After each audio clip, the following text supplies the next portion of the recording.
सहना भवतु सहनौ भुनक्तु सह वीर्यं करवावहै तेजस्विनावधीतमस्तु मा विद्विषावहै। ॐ शान्ति शान्ति शान्तिः। ॐ श्री गणेशाय नमः। ॐ श्री सरस्वत्यै नमः। ॐ श्री गुरुभ्यो नमः।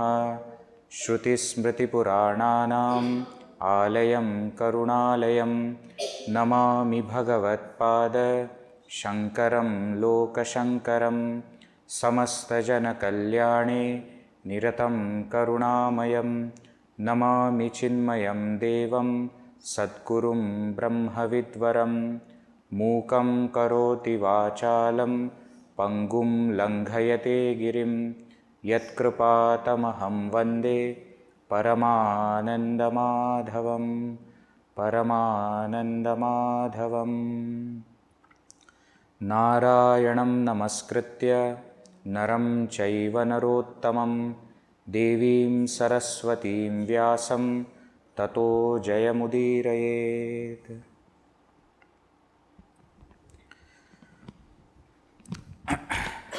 Hari Om. So during this evening satsang session, we have been seeing different samvadas, different dialogues from our scriptures. We saw first from Upanishad, Kaṭhopaniṣad, saw Yamarāja Nachiketā Saṁvāda. Yesterday we also saw from Smṛti prasthāna, from Śrīmad Bhagavad Gītā, Śrī Kṛṣṇa Arjuna Saṁvāda. In short, okay. Today we are going to see another Saṁvāda from the epic Mahabharata. In Mahabharata, we know that there are many Akyayikas are there, many Samvadas are there, and very beautiful portions are there which give us teaching. Of course, there is a teaching involved through the story itself, but also by the dialogue, the teaching becomes very clear, very simple. So, one such Samvada which we are going to see today is between Yaksha and Yudhishthira, which is very famous, well known as Yaksha-Prashna. Okay. So, this book we have, CCMT publication, we can find very recent publication is there. Swami Shiva Yoganandaji has authored it on Yaksha-Prashna, on the 124 questions asked by Yaksha and the answer given by Yudhishthira. Now, this Samvada that we are going to see today is a very different kind of Samvada. Generally, what Samvadas we saw in the previous two sessions is the student asking questions and the teacher is replying. Now, here the teacher is asking the question and the student is answering. Actually, you see, it is like an exam. Viva oral exam is going on and the teacher wants to see how good is the student. The purpose is to give this upadesha to the world.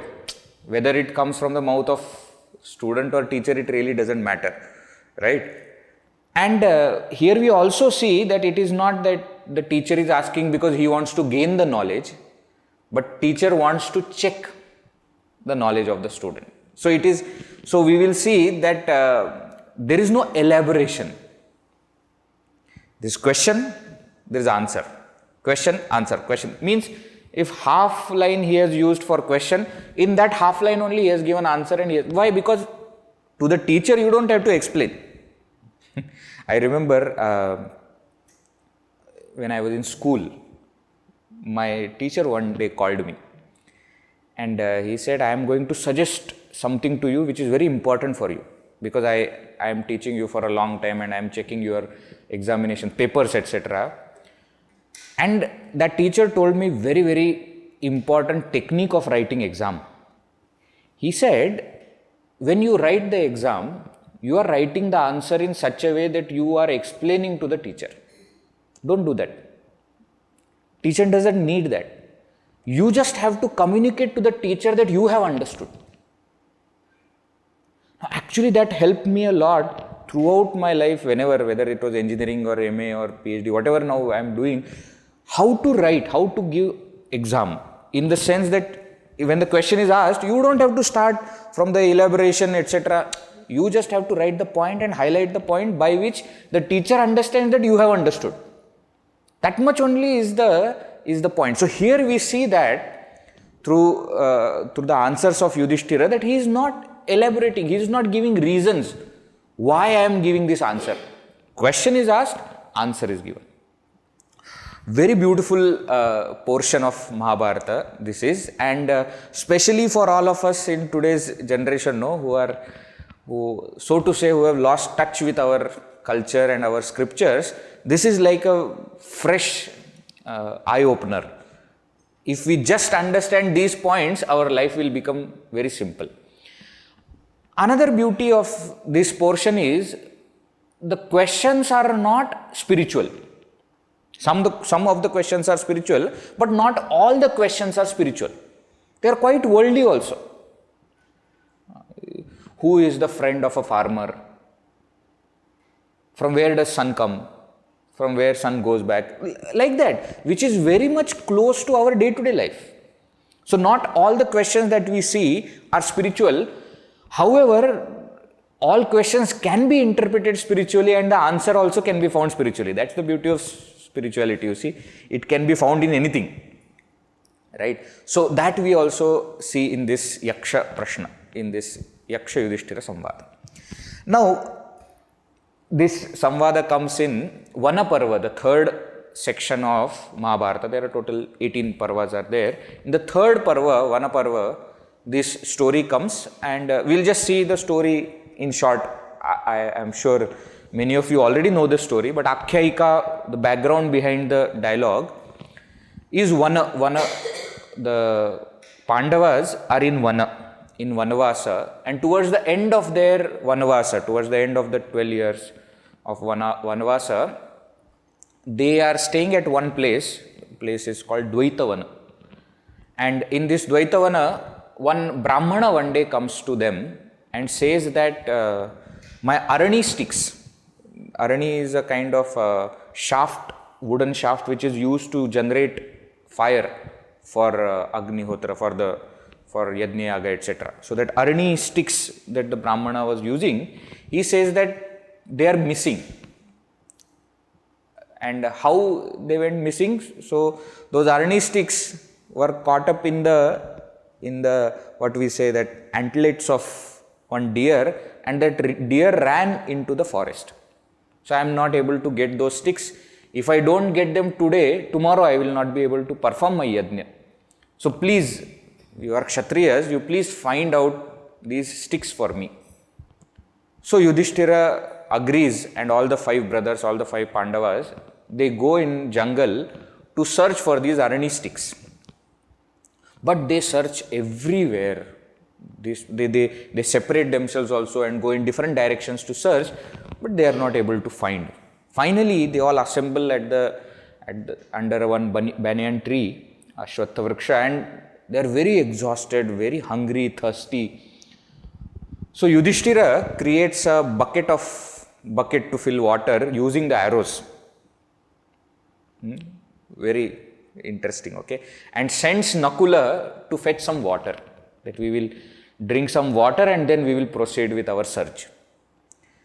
Nakula, who is the younger brother of Yudhishthira, goes to search for this lake, and he finds a very, very beautiful water body, very beautiful lake is there. But when he goes to fetch the water, he suddenly hears one sound. Akashavani we say sometimes, or Ashariri in Natya Shastra, etc. Ashariri, without the body, just the sound he hears, which says that this lake belongs to me. So if you want to drink water or if you want to take water, you have to answer the questions which I am going to pose. Then only you can drink the water. Nakula says that from where the sound is coming, I am not going to pay attention to it. And he goes, takes the water and drinks. That very moment, he dies. He falls on the ground dead. The remaining 4 brothers are waiting and they see that Nakula has not come. So Yudhishthira sends Sahadeva, same thing happens. Arjuna is sent, same thing happens. Bhima is sent, same thing happens. They don't return. And they see each other's body, but they still commit a mistake of drinking the water without listening to the voice. Every single time they hear the voice, but they don't pay attention. Then finally Yudhishthira himself, the eldest of the Pandavas, he himself goes, sees that 4 brothers are, fallen on ground dead, and he hears the same voice. And Yudhishthira says, "Oh Bhagavan, who are you?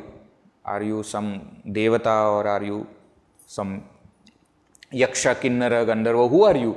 Please show yourself to me. I am ready to answer your questions because what belongs to you, I don't want to take without your permission. So only when you give me permission, I will have water. Please show yourself." And so that time, that so far which only the sound was there, Sharira appears, a huge body appears, a huge person, mighty person appears in the form of a Yaksha. And he says that, "Yudhishthira, if you want to drink, you have to answer my questions." And thus begins this beautiful dialogue of Yaksha-Prashna. It's well known as Yaksha-Prashna, the questions asked by Yaksha. Now you see, the lake is like the world, and Yaksha is like the Lord of the universe. This world belongs to him. When we want to enjoy the world, we should first take permission from him. And based on his guidance, we should enjoy the world. Then only we will remain alive, truly. Otherwise, we will live in the world, but we cannot be called as alive. See, this is the significance behind the story.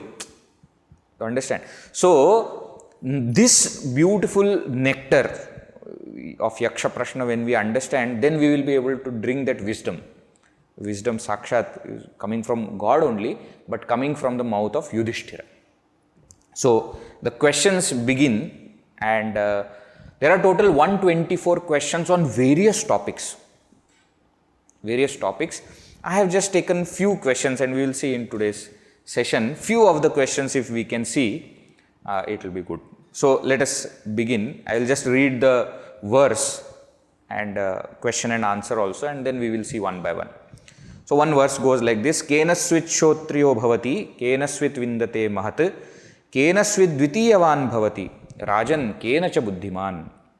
So, 4 questions are asked in one verse, and 4 answers are also given in one verse.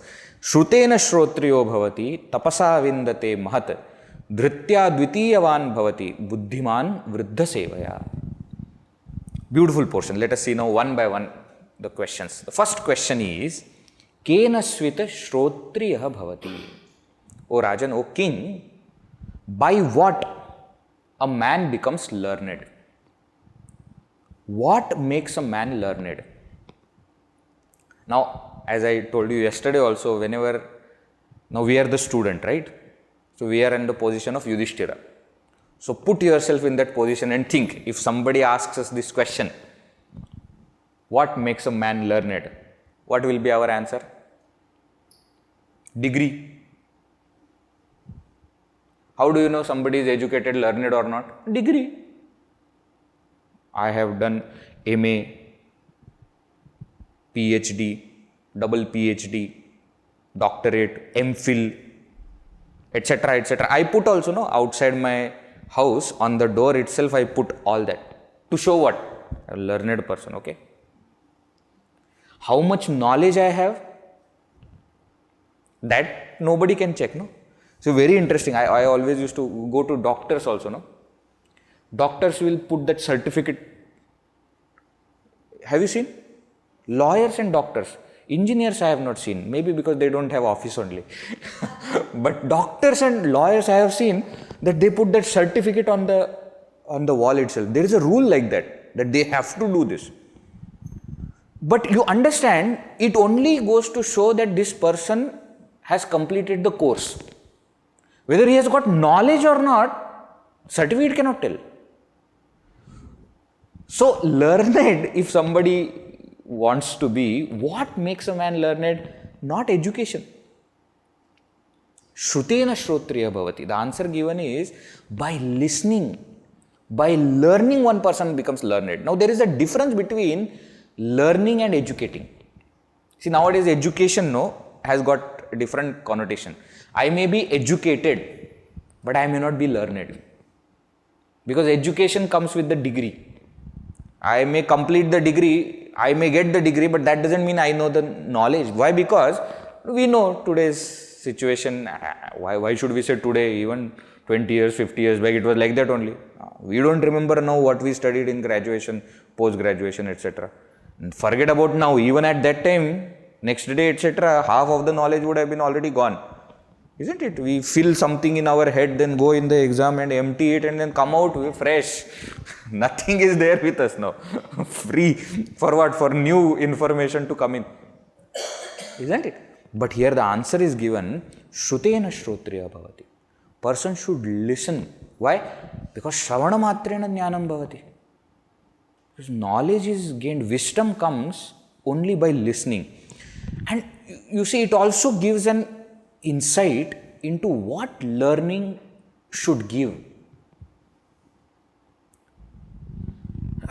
Nowadays, education, learning is meant for job.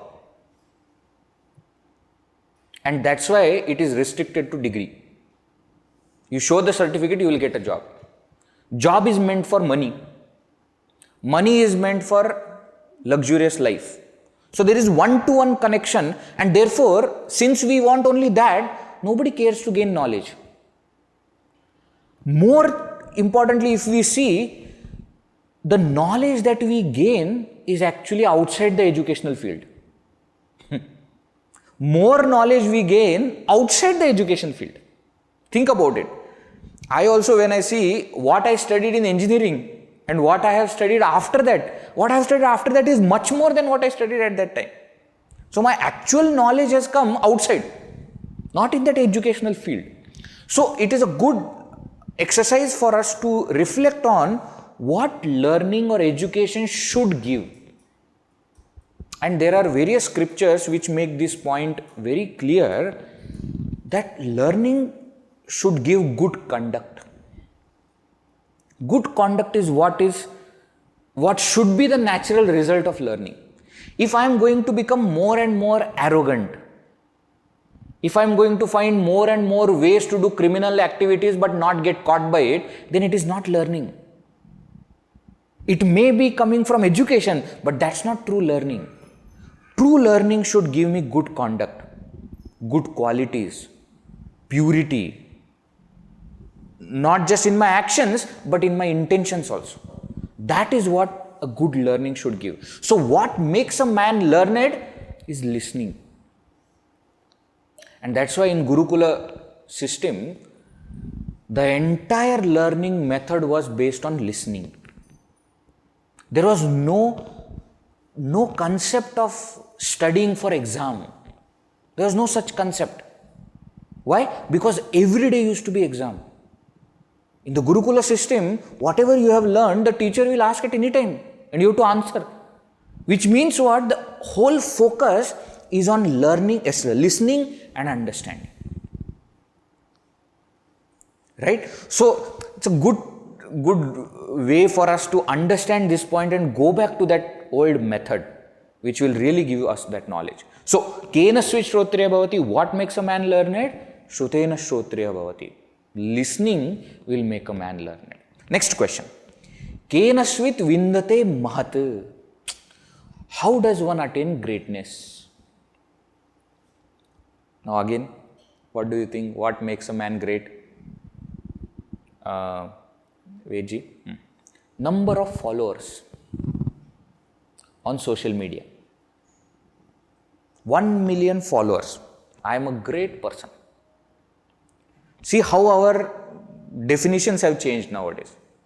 Who is called great? One who is well educated, one who is famous. Isn't it? One who according to us is successful because he has got a lot of wealth. I often do this exercise whenever I go to college, talks, etc. I ask them questions. Name a few successful people.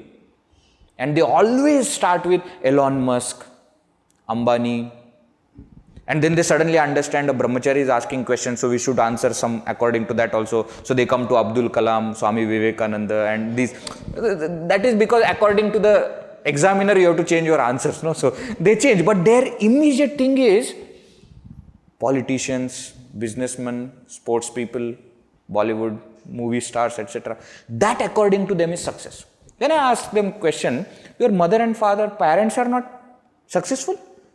They are raising you, don't you think they are successful? Your teachers, they are not successful? But we don't consider them as successful. Why? Because they are not famous. So somehow our understanding has happened that greatness is associated with fame. Now you see the answer here. Kena swit vindate mahat. What makes a man great? Tapasa vindate mahat. The austerity is what gives greatness. Greatness is attained through austerity, not through education. Please note this point. The previous question immediately was on education. He could have easily said that a person who is Shrotriya is great. No, he doesn't say like that. I always remember one incident. I was maybe in 6th standard, 7th standard, maybe. And I used to attend sessions of Swamiji, Swami Purushothamananji, Guruji, Swami Tejomananji, etc. So one day I was in Kolhapur ashram attending one camp. And I used to attend all classes. So though other children used to play, I used to sit and attend. And for me, Swamiji, Purushothamananji was very close. From childhood, from my birth, I am seeing him. So I never had that kind of distance. And at that age, I didn't even understand that you have to give respect, don't go. I used to go and sit on his lap when he is talking to other people. So Swamiji finished, and Swamiji also never minded because small child. Swamiji finished one class and he came out and I went running, and there were some few people also walking with Swamiji to Swamiji's kutia. And I said, Swamiji, whatever you said in the class, same thing I tell my mother every day. But she doesn't listen to me. She listens to you only. She was there. My mother was also there, walking with Swamiji to the kutia. And I said, you said no. Everything, whatever you said, no, I tell the same thing. And Swamiji laughed. Small boy saying this, Swamiji laughed. But then he looked at me and he said something which I still remember. He said, the power to the words comes by sadhana. You may be saying the same thing, but it will not penetrate a person's heart unless you do sadhana. So if I say something and if I want that to impact people, my sadhana has to be that much. My tapas has to be there. It is tapas which gives power to your words, your action also. We always say, sadhus, sannyasis and, great mahatmas, etc. We call them satya sankalpa. That they just thought of something and it became true. Why? Because there is power of sadhana associated with it. So there every thought, every word, every action becomes so powerful.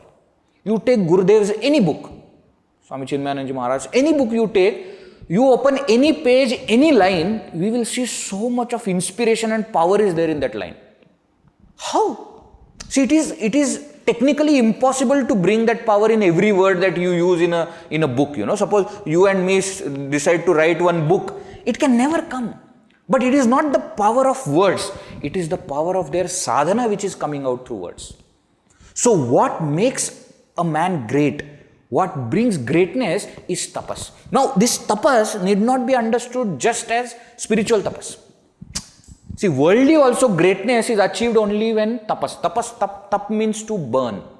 Unless you go through difficult situations, no, you will not become great.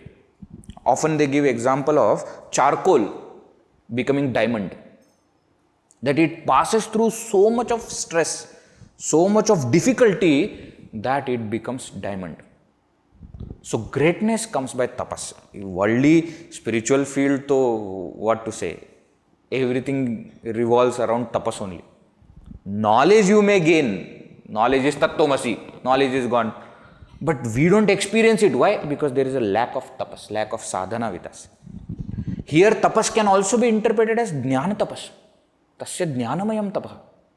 There in this context, tapas doesn't necessarily mean that you have to stand on one leg with hands up and see that is one kind of tapas. You study at one place, you stay at one place, study properly, you do your homework, you reflect on it. This itself is tapas. Now what you are doing in this camp is tapas. Why? Because there is a schedule involved. You have to get up. You cannot do like home, no? You have to get up, attend all the classes, go for lunch, dinner at exactly that time. And this is also tapas. Staying in ashram also is a kind of tapas. So this tapas makes a man great. See how beautifully he says. Next question. Kena svid dvitiyavan bhavati. How does one double his strength? So I have little capacity. How can I double it up? Often nowadays in marketing strategies and marketing meetings and even in management workshops, etc., they say that when you are doing good, double it up. They will, they will talk like this, whether it is in any field, in any business field, cricket field, etc. Anywhere, they say if you are doing something, double it up. Double it up means whatever you are gaining, make it double. See how the profit can be double, how runs can be doubled, how wickets can be. So everybody wants to know how can we double up our skill, our strength, our capability. So the answer he gives here is dhritya dvitiyavan bhavati. I have certain skill, certain strength, certain capability, but I can double it up by fortitude. Dhriti. Dhriti means fortitude. Fortitude means the attitude of never to give up. Stop not till the goal is reached, what Swami Vivekananda said. That is this attitude of dhriti. They say there are three types of people. Great people are those who, when the difficulty comes, they become more inspired to gain it. And therefore, there is a saying also, when the going gets tough, the tough gets going. There are some people like that. Yesterday we saw Nachiketas, day before yesterday. When Yamarāja was putting more and more obstacles, he said, now to I am sure I only want this knowledge. I don't want anything else. So his resolve became more and more strong as the difficulty started to come. Second type of people are those who start something very enthusiastically, but the moment obstacles come, they run away. And third type of people are very interesting. Thinking that obstacles will come, they don't start. Kya fayda karke? Anyways, I am not going to reach, so let us not begin. So very, not a good attitude at all. So how can I make something, whatever little capacity I may have, I can double it up by this fortitude, by this, what we say, grit, sheer grit to say that nothing doing, I am going to get it. Whatever I have to pay price for, I will pay it, but I will get it. Right? So, kena dvitiyavan bhavati, dhritya dvitiyavan bhavati. Next question. Kena buddhiman bhavati.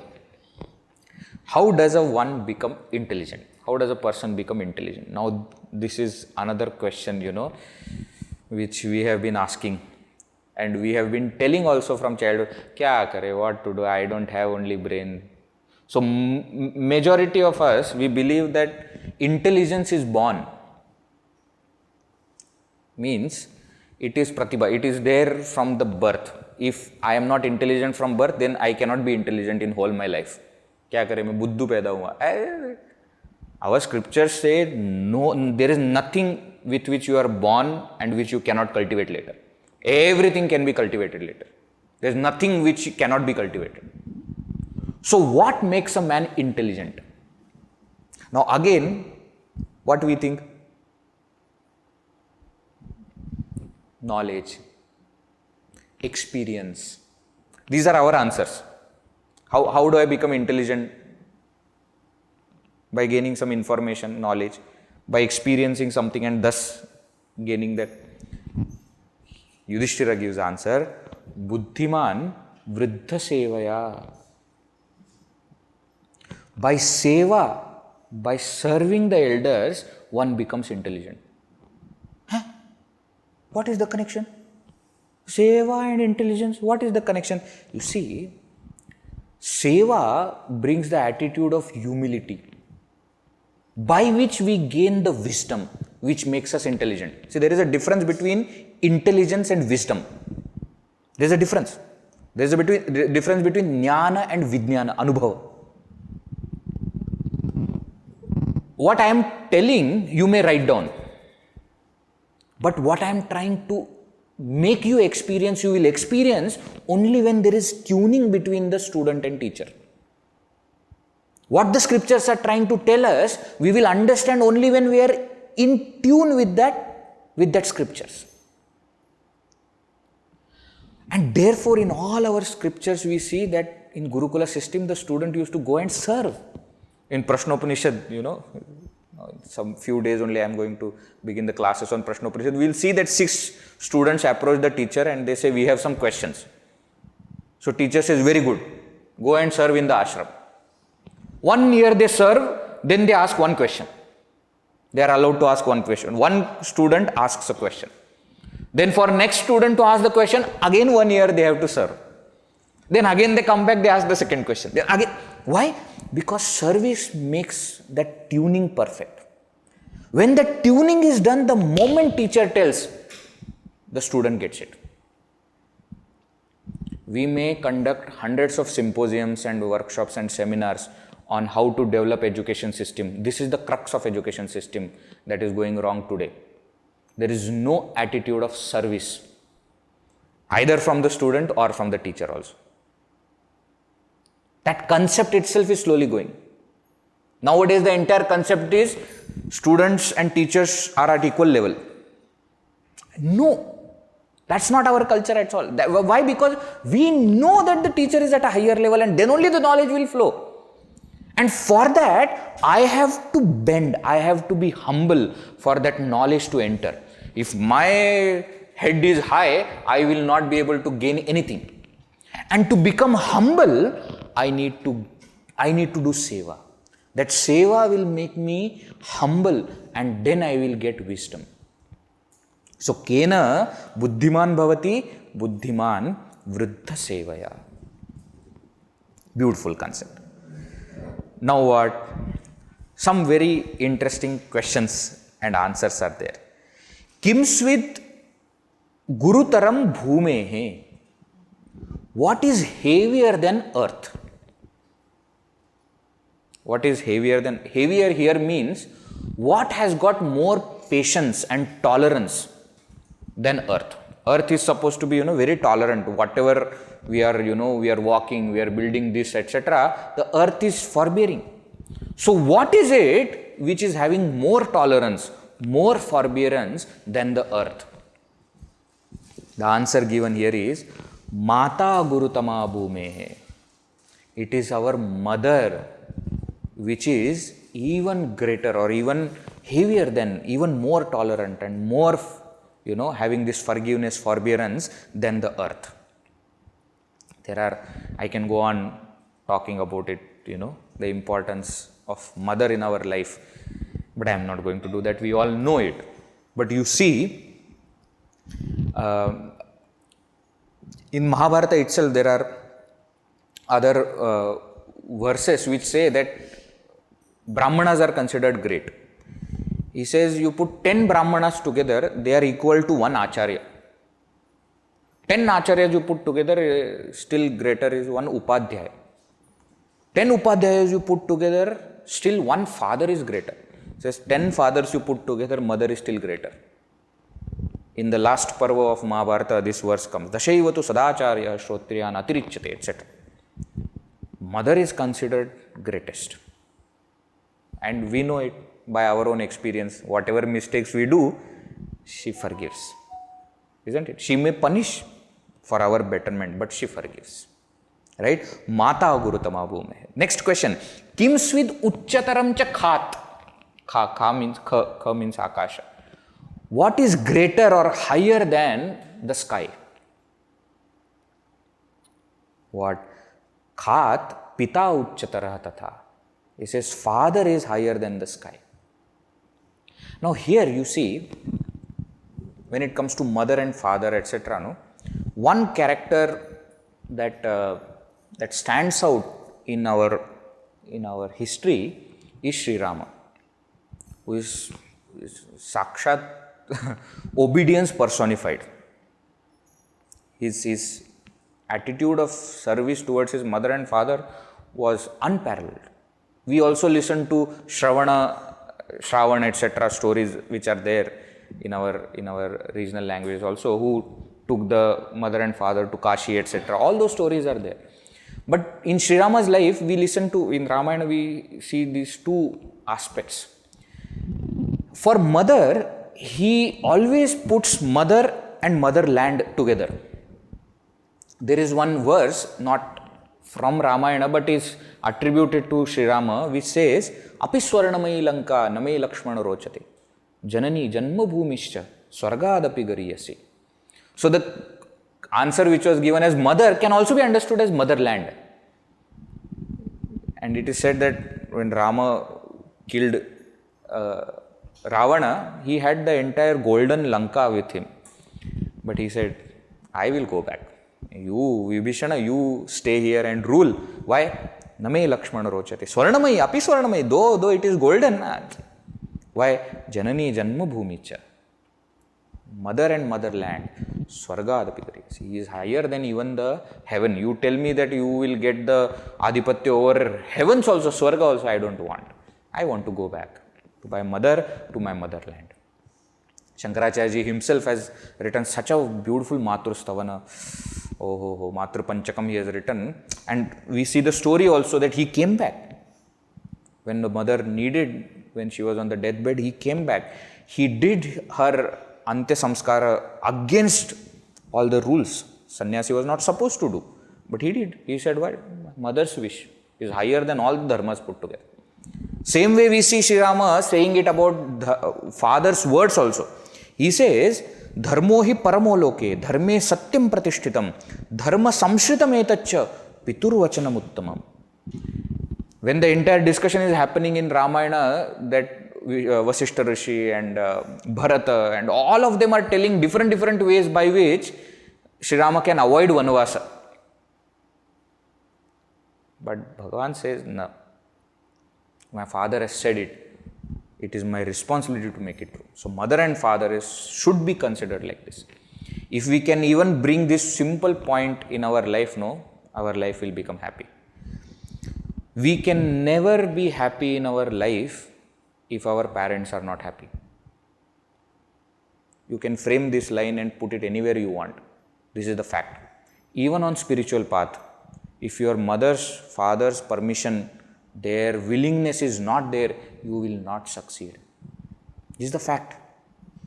This is not eulogy. This is not for praising parents. This is the fact. We may achieve anything in life. One thing that we must do is our duty towards our parents. Should never give it up. So that's what we see here. He continues asking questions. Kim swit shigrataram vayoho. What is faster than the wind? Manas shigrataram vatat. And answer given is mind. Mind is faster than the wind. Why? Wind at least takes some time to reach. Mind reaches within a moment anywhere. It is also faster and restless. Wind is also never stays at one place. No? Mind is also like that. It is faster, keeps on jumping from one place to another. Since the class started till now, mind has roamed to so many places and has come back. Body is here, the mind has gone to all places and has come back. Visited Annakshētra also, bedroom also properly, that now too much he is talking, let me go and sleep. Mind has already reached there and has come back. Why? Because mind is faster. And because it is faster and it is restless, we must put it in God. That's the point. Then it will be used for good things. Right? Next, Kim Swid Bahutaram Trunat. What is more in number than grass? Grass, we see, comes in such a huge number. What is more in number than grass? Yudhishthira replies, Chinta Bahutari Trunat. The chinta, worries, are more in number than grass. And they never end. And also, you see, they are compared with grass, okay? Means they are worthless. Why are we even having them? They are just taking away peace of our mind. And we feel that if we worry more, we will get something. No. By worrying more, nothing changes in the whole world. I am sitting here and worrying. Nothing is going to change in the world. But this worry is something which is more in number. And we listen in Bhajagovindam, etc. also, many verses are there which tell that, it's not going to end. Actually, as our age progresses, as the old age comes, the chinta keeps on increasing only. There is one very beautiful Subhashita also, I am sure you must have heard. Chintayasya, chitayasya, bindu matram visheshyate. That between the word chinta and chitta, there is only difference of one bindu, one anuswara. But chitta dahati nirjivam, chinta dahati jivitam. But chitta, the fire, burns the dead body. Chinta burns the living embodied being. So this is something that we have to immediately give up. Worry. Why? Because it is more in number and it is absolutely worthless. Another one very interesting question is, Indriyarthan anubhavan buddhiman loka pujitaha sammata sarva bhutanam uchvasan kahana jivati. Who is that who is breathing but is not alive? Now you see, when we listen to all these questions, Yudhishthira's answers are not what we say word to word answers. Means he is giving the answers which are little significant. When the question was asked, what is heavier than the earth? He did not say that the sun is heavier than the earth. It's not a physics question. He is taking the essence of the question and answering. So here we are not supposed to find out a living organism who is breathing but not alive, or a stone who is breathing. Oh, there is one stone that I have seen, it is not breathing but it is alive, but there is another also which is breathing but is not alive. That kind of answer is not expected. So what answer Yudhishthira gives is very beautiful. Devata atiti bhrutyanam pitrunam atmanashchayah na nirvapati panchanam uchvasan na sajivati. A person who does not do his duty of Panchamahayajna, the famous concept of Panchamahayajna, Devayajna, Pitrayajna, Nruyajna, Bhutayajna, Brahmayajna, one who does not do it, breathes but is still dead. Means a person who does not do one's duty cannot be called as alive. Why? In Bhagavad Gītā's words, Mogham Partha Sajivati. He lives in vain, Arjuna. One who does not do that Panchamahayajna. So like that, very, very beautiful sections are there. Let us go to now next section. This is also very interesting. Kimnu hitva priyo bhavati, kimnu hitva na shochati, kimnu hitva arthavan bhavati, kimnu hitva sukhi bhavet. What when given up, a person gains something.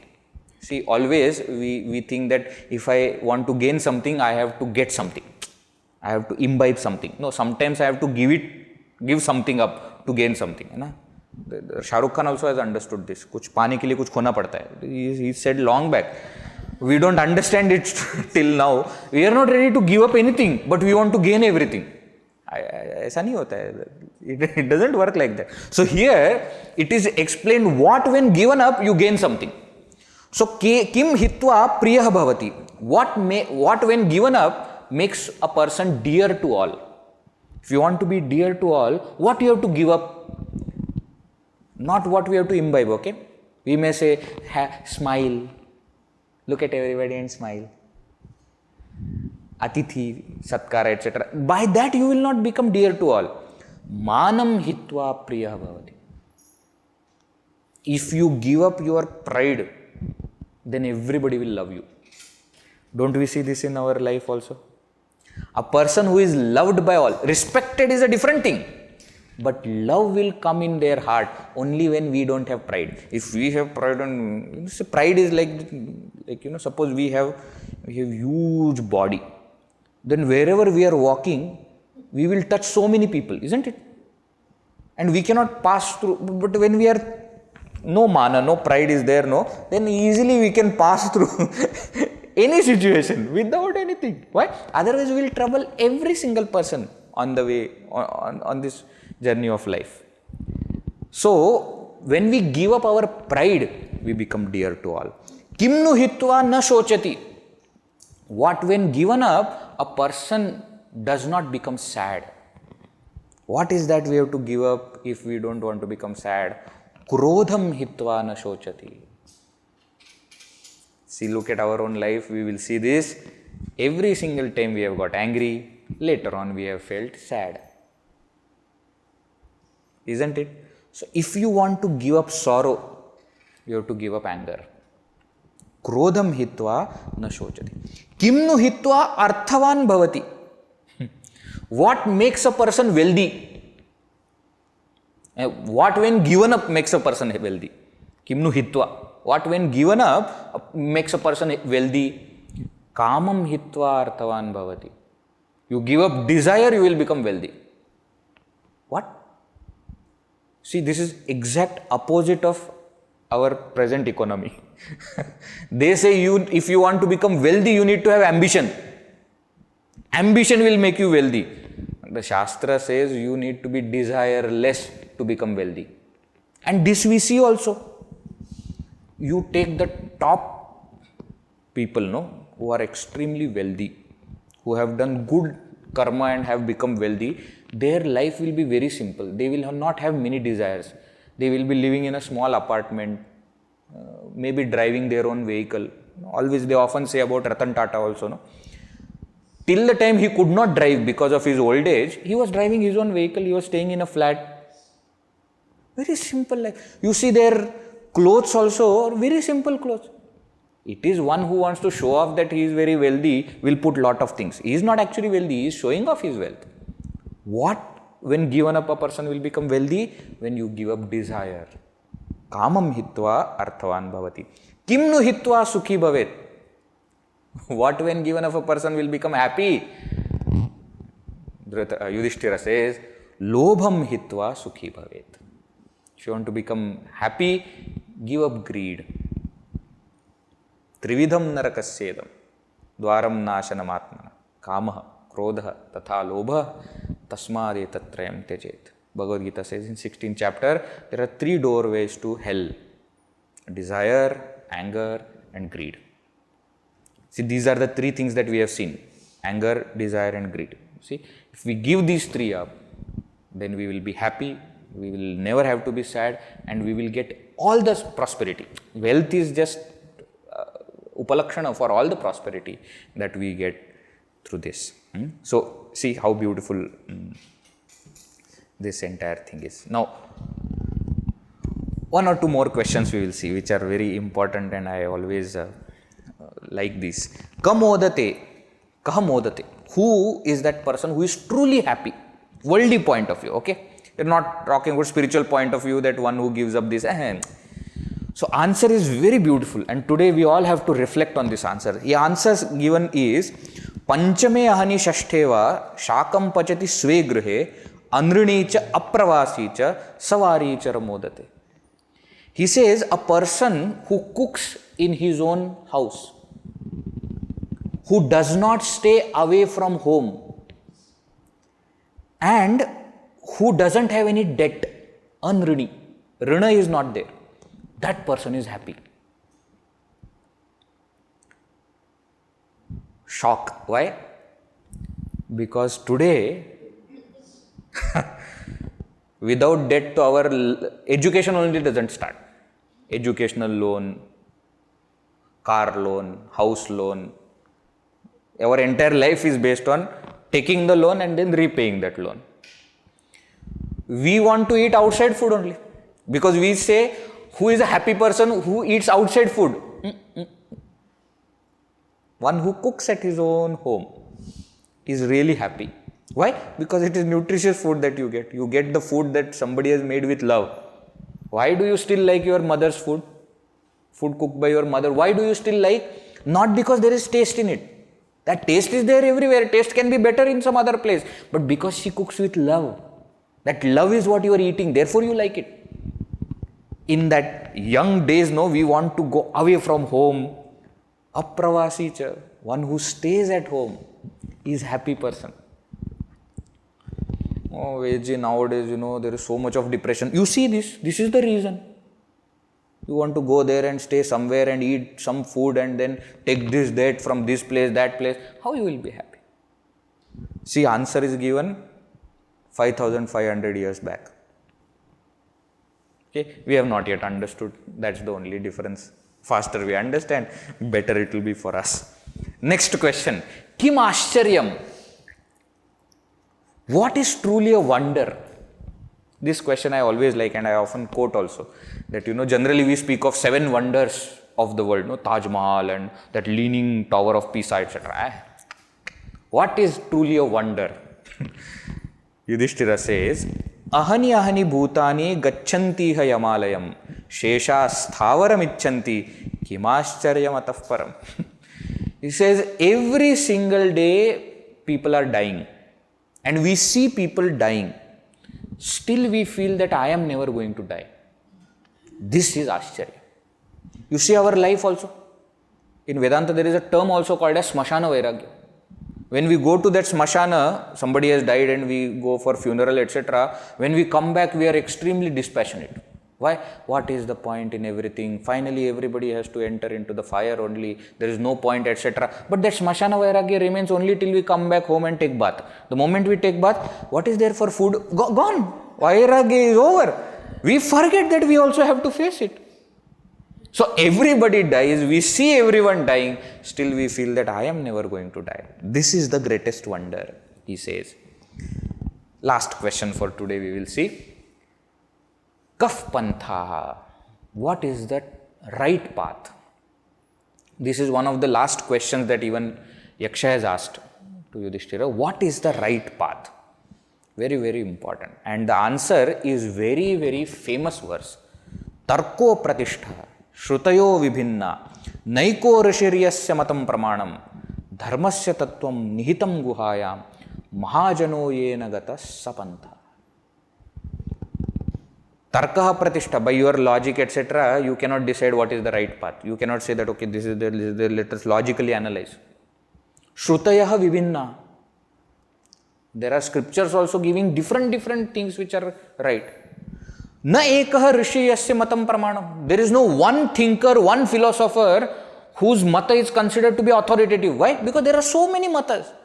We have so many darshanas, so many matas. What Yudhishthira says is the right path. Mahajanaha yena gataha. A great person has walked on which path? That is the right path. This is beautiful. Why? Because by no other mean you can understand dharma. Dharmasya tattvam nihitam guhaya is hidden in the cave. It is not very easy to understand. But one indication is there. What? How the great people have walked. That is the right path. We see in Shishyanushāsanam also, very famous portion of Taittiriya Upanishad, where the teacher in the convocational address says this, that if you go back to your place and if you have some doubts, that whether this is right or that is right. You don't have to come all the way to me. Just look around. The noble people who are there. Yathate teshu varteran tatha teshu varteta.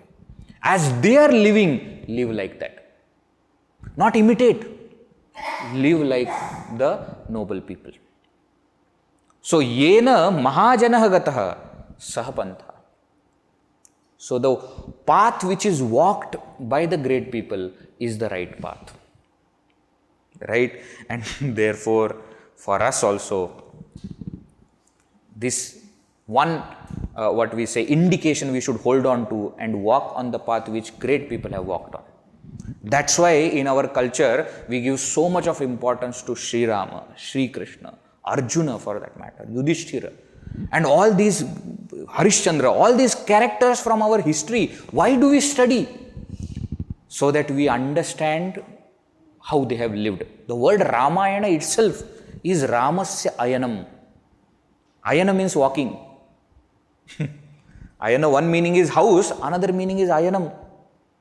Uttarayana, Dakshinayana, etc. This is the path. It is the path which is shown by Sri Rama. By living, not just by telling, but he has lived it. Now we have to follow it. So with this, we come to an end of this beautiful section of Samvada between Yaksha and Yudhishthira. The story continues that Yaksha becomes so pleased with Yudhishthira's wit, and response and depth of knowledge also that we see, and patience to listen to everything, answer everything, wisdom. And he says that I give you one boon, that your 4 brothers are dead, you can revive any one brother. Which one you want to revive? Again, Yudhishthira's brilliance and steadfastness in dharma comes in forefront, and he says, I want you to revive Nakula. That Yaksha is stunned because, remember, it is the end of 12th year. 1 year down the line, there is going to be a battle. Everybody knows it, that battle is going to be there. In the battle, Bhima strong, Arjuna skilled. But without these two, Yudhishthira says that you please revive Nakula. So that Yaksha says, why? He says, because my father had 2 wives. Pandu had 2 wives, Kunti and Madri. Kunti's son, me, I am alive. Now I want Madri's one son also to be alive, so that both the lineages can continue. So he is not thinking about selfishly what is required. You see, strength is there, skill is there. He is not looking for that. This is where that famous verse also comes. Dharmo rakshati rakshitah is said by Yudhishthira at this place, where he says that if you follow dharma, dharma will protect you, and therefore, Yaksha, please revive Nakula. Listening to this answer, Yaksha becomes so happy that he says, let me show you my true form. He shows his true form, and that Yaksha is none other than Yamadharmaraja himself, who is also father of Yudhishthira, according to the story. And he says that I am so happy, so pleased with your answer that I will revive all 4 brothers. Also he tells that actually it was me who became a deer and took the arni because I wanted to see you. I wanted to check your knowledge and wisdom. And the entire story ends where Yudhishthira asks for that arani back. He says that it is my duty to go back and give it to Brahmana. Not that he is very happy, now I got everything, I got my 4 brothers also. No. He still remembers why we started the whole thing. He requests, please give me arani back, and if possible, please bless me. What? That I should never leave the path of dharma. And Yamadharmaraja blesses him, gives back the arani also and blesses him. He says, why should I bless you that you will not leave the path of dharma? Actually, dharma will be known by the path that you take. Mahajanah yena pata gataha sapanta. So with this, the beautiful samvada between this Yaksha and Yudhishthira comes to conclusion. Here, interestingly, the one who is giving knowledge is the student, but is teacher for all of us, and he is showing so many facets in our life. So we conclude for today. Tomorrow in the last session we will have another one Samvada. I am not going to tell. We will see tomorrow. Okay. Om Purnamadah Purnamidam Purnat Purnamudachyate Purnasya Purnamadaya Purnameva Vashishyate. Om Shanti Shanti Shanti. Harihi Om Shri Gurubhyo Namaha. Harihi Om.